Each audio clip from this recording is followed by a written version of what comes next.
Se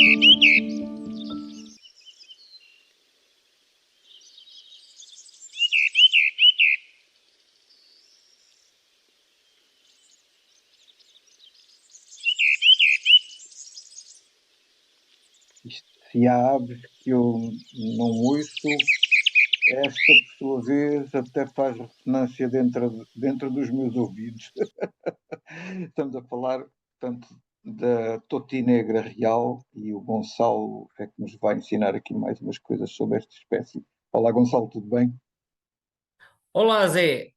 Sim, esta é uma espécie bastante difícil, é um desafio para qualquer observador, porque, aliás, indo pegar no título do webinário que nós fizemos há uns 2 anos, ela é estival, escassa e esquiva. Portanto, não há muitas, só estão cá no verão e são difíceis de observar. Portanto, esta a observação da totinegra real é um desafio para qualquer observador. Mas difícil porquê? Porque se esconde muito, ela é uma espécie arborícola, ao contrário de algumas outras totinegras que andam mais em matagais. A totinegra real anda sobretudo em árvores, mas árvores com folhagem relativamente densa e gosta de se enfiar no meio da folhagem. No sul do país frequenta sobretudo sobreiros e azinheiras e enfia-se lá no meio das copas, e no norte aparece principalmente em freixos, penso que às vezes também em carvalhos, mais uma vez árvores com folha larga e às vezes bastante densa, portanto ela passa muito tempo enfiada na folhagem e detecta-se porque se ouve cantar, e é preciso um bocado de paciência para conseguir ver a espécie, enfim, com vistas minimamente decentes, digamos assim. Mas ela vem cá para se reproduzir. Exato, é uma espécie migradora estival que nidifica em Portugal e noutros países do sul da Europa e vai invernar na África tropical. Portanto, ela vindo cá para se reproduzir, é mais ou menos natural ouvi-la cantar, diria eu, não? Sim, ouve-se cantar e é assim que se detecta na maioria das situações, porque ela, como eu disse, ela passa muito tempo entre a folhagem densa e detecta-se muitas vezes pela audição, e só depois é que se vê a espécie. E ela também é um pouco difícil porque ela ocorre, como eu disse, é escassa, ela ocorre em densidades baixas e ainda por cima ocorre principalmente em zonas remotas do interior. Trás-os-Montes, Beira Interior, interior alentejano e algumas zonas do Algarve interior. Portanto, são zonas pouco povoadas, nem sempre de fácil acesso e, portanto, muitos observadores ou nunca viram esta espécie, como é o teu caso, que já referiste, Sim. ou então tiveram a oportunidade de a ver uma vez ou duas, porque é uma espécie que eu acho que a pessoa pode ter a sorte de tropeçar nela, digamos assim, mas na maioria dos casos é uma ave que só se encontra com uma busca dirigida. Portanto, ir especificamente à procura desta espécie não deve ser trivial, diria eu. Não é, requer alguma experiência, e aqui no Alto Alentejo também há, e posso dizer que conheço vários casos de pessoas que moram no litoral e que vieram aqui ao Alto Alentejo ou à Beira Baixa com o expresso propósito de observar esta espécie. E eu, como tenho alguma experiência, já acompanhei alguns desses observadores a locais especialmente favoráveis para ver a espécie, para os ajudar a ter sucesso na sua demanda. Portanto, é uma espécie que há que conhecer. Por um lado, há que conhecer bem os requisitos da habitat, e por outro lado, há que ter sorte, que isto também, como acontece muitas vezes com várias espécies, é uma questão de sorte. Umas vezes estão lá, outras vezes não estão. E quais são esses requisitos, mais ou menos? Em termos de habitat, os requisitos diferem bastante com a região do país. A tutinegra real é mais abundante no Nordeste transmontano. Estamos a falar principalmente do Planalto Mirandês. Mas, já agora só uma nota, mais abundante, mas ainda assim pouco abundante, não é? Pouco abundante, mas eu diria que no Planalto Mirandês, portanto, ali na zona entre Mogador e Miranda do Douro, se a pessoa andar, der umas voltas em zonas de habitat favorável, vai conseguir ver e ouvir a espécie uma ou duas vezes sem dificuldade de maior, desde que conheça o canto. Isto no Nordeste. E aí frequentam, por um lado, lameiros, que são assim uns terrenos encharcados, cercados de árvores, com filas de freixos ou de carvalhos, portanto, zonas com árvores frondosas, que formam sebes, também pode ocorrer em zonas de azinhal. Na Beira Alta, estamos a falar do Planalto de Ribacoa, que é aquele planalto que se estende entre o Rio Coa e a fronteira. Aparecem também em azinhal ou em carvalhal, ou em zonas até mais descobertas com arbustos dispersos. No Alentejo, e em alguns locais do Algarve aparecem montado de azinho e às vezes em montado de sogro, com pouco subbosque ou sem subbosque nenhum. Portanto, agora, às vezes, o que acontece é que às vezes há zonas, há extensões de habitat favorável, de habitat aparentemente favorável, que eu acho que é uma expressão mais correta, há zonas que nos parecem ter bom aspecto para a espécie e ela simplesmente não ocorre lá. Ninguém Nós lhe sabemos. explicou. Não, o que acontece é que, repara, às vezes o habitat não conta só pelo aspecto. Pode haver outros fatores que nós não conhecemos, como haver alimento do tipo de alimento que a espécie aprecia, haver condições para construir o ninho, não haver competição com outras espécies, enfim, a temperatura e o clima serem o ideal. Portanto, nem sempre é muito evidente porque é que ocorre num sítio e depois vamos ao lado a outros sítios aparentemente iguais e a espécie não ocorre. Já agora, no Alentejo, embora ocorra em densidades mais baixas, há algumas áreas em que a espécie parece ser mais frequente. Uma delas é a zona de Barrancos, que fica na margem esquerda do Guadiana. Também já ouvi noutras zonas do Alentejo. No passado havia mais no Algarve, na Serra Algarvia, principalmente na Serra do Caldeirão. Agora é muitíssimo mais escassa nessa zona. Eu penso que o habitat se degradou, em parte devido ao enorme incêndio de 2012 na Serra do Caldeirão, que dizimou imensos sobreiros e aquilo agora é um enorme estival. Portanto, há zonas em que havia e deixou de haver, há outras em que continua a ser relativamente frequente, embora sempre em densidades baixas. Portanto, eu destacaria talvez três áreas onde eu acho que existe alguma probabilidade de encontrar a espécie. Uma é então no Nordeste Transmontano, no Planalto Mirandês. Outra é no Tejo Internacional, ali entre Castelo Branco e Danha Nova, Rosmaninhal, e outra é na margem esquerda do Guadiana, principalmente na zona de Barrancos. Aparecem noutros sítios, mas sempre em densidades muito baixas. A faixa central do país, digamos assim, norte a sul, também já foi sítio onde era fácil, enfim, possível observar esta espécie, não? E que, entretanto, Já foi, mas ocorria sempre em densidades baixas. De acordo com o segundo Atlas, havia alguns registros aí na faixa central, mas essas zonas muito acidentadas, muito serranas, eu acho que não são as ideais para a espécie. Pela minha experiência, a espécie ocorre em zonas razoavelmente planas. Pode ter algumas colinas, não tem que ser absolutamente planície, pode ter algumas colinas, alguns vales um bocadinho mais encaixados, mas não em zonas demasiado acidentadas. Por isso é que eu acho que elas gostam das zonas planálticas, quer em Trás-os-Montes, quer na beira interior e quer no interior alentejano. Portanto, mas como te disse, não é muito fácil definir os requisitos de habitat, porque em alguns sítios aparentemente muito parecidos uns com os outros, elas nos ocorrem, outros não ocorrem. Portanto, é uma ave que eu diria, mas é curioso, porque apesar de ocorrer em densidades baixas, há alguns sítios, quer no Alentejo, quer na Beira, em que ano após ano elas aparecem lá. Portanto, há qualquer coisa em determinados sítios que faz com que elas gostem desses locais. E portanto, o calor pareceu-me, daquilo que li, que ser um fator relevante, que elas parece que gostam de sim, zonas quentes.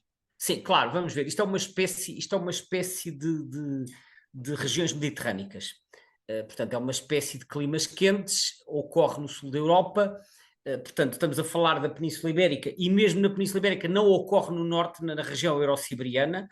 portanto é uma espécie das regiões de influência mediterrânea, ocorre no sul de França, ocorre em Itália e ocorre no norte da África, portanto é uma espécie de regiões quentes. Mas como te disse, depois há os requisitos de habitat, e eu estou-me a lembrar de um episódio, uma ocasião em que veio cá um observador, como eu referi há pouco, já houve várias pessoas que vieram até esta região para tentar observar a espécie, veio cá um observador que mora na região de Lisboa e queria muito ver e fotografar a espécie, e eu sugeri irmos até à Beira Baixa, porque na Beira Baixa é um bocadinho mais fácil de ver do que no Alto Alentejo, sugerimos até ao Tejo Internacional, e fomos, e quando chegamos lá o habitat é muito extenso, portanto são azinhais, em zonas bastante áridas, mas a pessoa nunca sabe onde é que as vai encontrar. E eu lembro que íamos lá de carro por uns caminhos, e eu às tantas, como já observei a espécie várias vezes, ganhei alguma sensibilidade para o habitat delas. E às tantas íamos lá por uns caminhos e disse-lhe: olha, para aqui, porque ele é que levou o carro, para aqui que eu acho que isto aqui tem bom aspecto. Foi mesmo assim.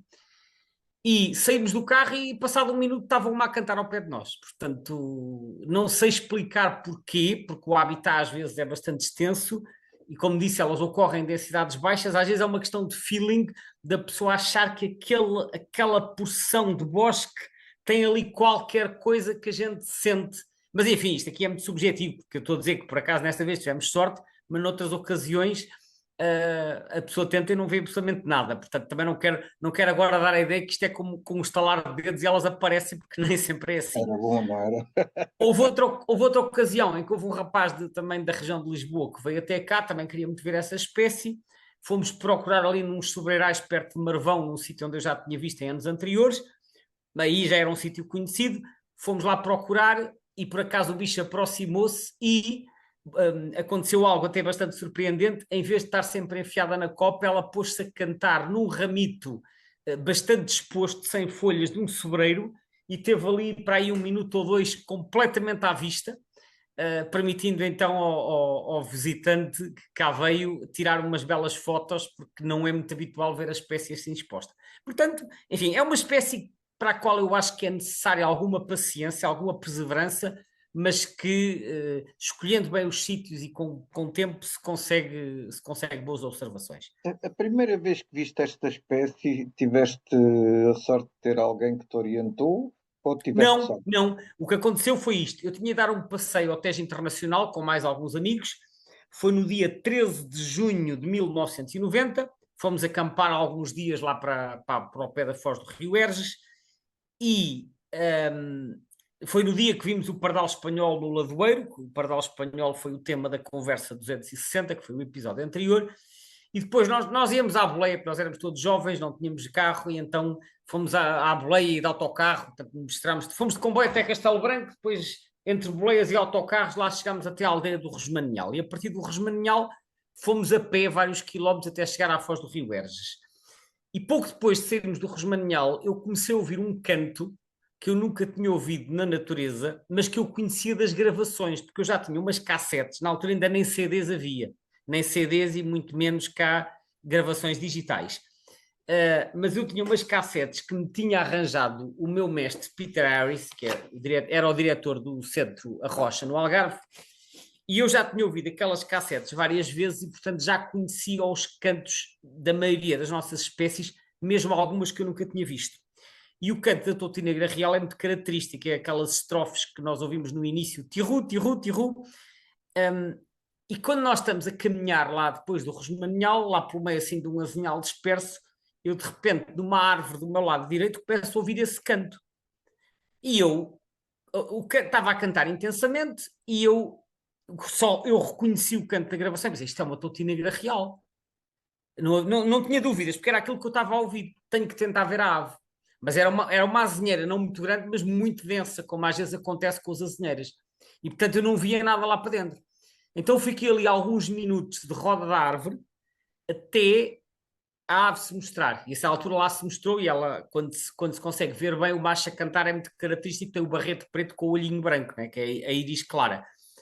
Deu-me algum trabalho a ver, algum trabalho, quer dizer, não sei, 5 ou 10 minutos que eu fiquei ali de roda até tentar que a ave se mostrasse, mas como ela continuava a cantar, eu detetei efetivamente pelo canto e depois consegui vê-la. Mas foi porque conhecia o canto, porque eu acho que quem não conhecer o canto não vai dar com elas. e se não vai dar com elas, dificilmente as vai observar.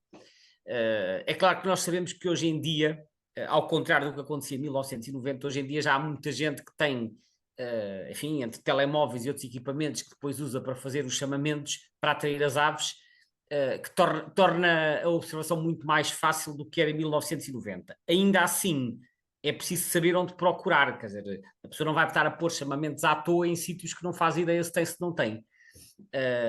Portanto, a parte do canto... Mas existem os softwares como, por exemplo, o Merlin Bird ID, que põe-se à escuta e ele identifica as espécies, não é? Não, claro, claro que sim, claro que sim. O que eu digo é, como a espécie ocorre em densidades baixas e em zonas remotas, a menos que a pessoa saiba onde procurar, dificilmente se vai cruzar com uma. Pode acontecer. Aconteceu-me desta vez, mas eu de facto estava numa zona remota. Eu, sem ser em zonas remotas, as vezes que a vi junto ao litoral, por exemplo, já vi totinegras reais no Algarve, nas Ilhas Barreira, da Armona e de Tavira, em abril, mas isso foi aves em passagem migratória. E essas não estavam a cantar. Essas simplesmente pousam ali, estão-se a alimentar. Agora, elas cantam nos territórios de nidificação e esses é que são em zonas normalmente longe de habitações, longe de aldeias, longe de zonas habitadas. Portanto, é uma espécie que a pessoa tem que fazer algum esforço direcionado. Mas dito isto, não é uma espécie rara. Eu não quero dar a ideia que isto agora é uma daquelas raridades que só aparece de vez em quando. Não, se a pessoa for procurar aos sítios certos, a pessoa encontra. Os sítios certos é que são, se quiseres, um bocadinho fora das rotas tradicionais de observação de aves. Uh, Referiste agora que ela não é rara, que é possível de facto encontrá-la, mas quando eu estive a consultar aqui os mapas do EBBA e do Atlas da lista vermelha, do Atlas da lista vermelha, do terceiro Atlas de Portugal, etc, etc, constato que, pelos vistos, começa a haver uma certa retração nas zonas mais periféricas da distribuição, apesar de, em Espanha, que pelos vistos representa, se não estou em erro, 90% da população europeia, a coisa estar a aumentar, olhos vistos, pelos vistos. Sim, é o que indicam todos os dados, ou seja, a distribuição desta espécie apanha o sudoeste europeu, portanto Portugal, e Portugal é sobretudo no interior, a maior parte de Espanha, exceto o norte, a faixa eurosiberiana, o sul de França, uma parte de Itália e creio que o extremo sul da Suíça. Agora, em Itália, houve uma enorme diminuição, como se vê pelo mapa comparativo do EBBA, quase desapareceu, já há muito pouquinhas, em Itália. E aparentemente em França também diminuiu bastante, ainda ocorre no sul, mas desapareceu das zonas que havia no centro. Em Portugal, de acordo com os trabalhos do século XX, ocorreriam em alguns locais do litoral, onde aparentemente agora já não ocorre. Agora é uma espécie só do interior. Portanto, terá encolhido também. Em Espanha, a informação melhor que nós temos é a que está no terceiro Atlas de aves, que está online, no site da Sociedade Espanhola de Ornitologia, e esse diz-nos que houve uma enorme expansão 60 da e tal por distribuição. cento, se não me engano, não foi? De quadrículas, Como? novas quadrículas. Julgo que Não são percebi. 60 e qualquer coisa, quase 70% de quadrículas novas. Ora, deixa-me ver, eles têm um aumento, diminuiu em 11%, desapareceu em 11%, mas apareceu em 47% novas. O aumento foi muito expressivo na Catalunha, na Extremadura, que é a região que confina com o Alto Alentejo e com a Beira Baixa, em Castela e Leão, que é a região que confina com a Beira Alta e com Trás-os-Montes, e também no leste do país valenciano, em Castela-La Mancha e em algumas zonas de Andaluzia. Portanto, o aumento foi muito expressivo. É claro que eles, no texto, eles até, enfim, mostram algumas reservas se foi uma expansão real, porque dizem que como a espécie é muito discreta, embora os machos tenham um canto com os picos, ela tem comportamentos discretos e ocorre em baixa densidade, não é fácil de detectar, e acham que os buracos que havia nos atlas anteriores podiam ser déficits de prospecção e por isso esta expansão deve ser considerada com cautela. Enfim, é uma interpretação na qual eu não me revejo, porque eu acho que houve realmente uma expansão muito grande mesmo, e na Extremadura é especialmente visível. Agora, em Portugal, mesmo nas zonas que confinam com a fronteira, nomeadamente na Beira, não se observa uma expansão da mesma ordem de grandeza. Aliás, quando nós olhamos para o mapa do terceiro Atlas, onde nós vemos até uma expansão mais marcada é no Alentejo. No Alentejo e, sobretudo, no distrito de Évora. É aquele onde há maior concentração de bolinhas verdes. Na beira interior, há algumas bolinhas verdes, também há uma série de bolinhas vermelhas. Mas a verdade é que o habitat do lado de cada fronteira não é igual ao habitat do lado de lá. E isso pode fazer a diferença. Portanto, agora, que houve uma enorme expansão em Espanha parece ponto mais ou menos assente. A situação em Portugal, apesar do Atlas sugerir diminuição em algumas zonas e aumento noutras, com uma diminuição particularmente marcada no Algarve, pelas razões que eu já falei, podem estar ligadas aos incêndios e não só. Agora, a realidade é que esta ave em Portugal continua a ser muitíssimo mal conhecida e, portanto, eu acho que há um enorme déficit de informação e é possível que a distribuição que esteja no nosso terceiro Atlas esteja também incompleta. Há aqui uma coisa, pensando agora aqui na questão da, da, da taxonomia mais na questão das subespécies. Eu não percebi muito bem se existem duas subespécies ou se as duas subespécies são as que foram separadas em duas espécies diferentes entre a espécie, digamos, ocidental e mais oriental. Conta-nos lá como é que isso... Pois, isso é uma questão muito pertinente,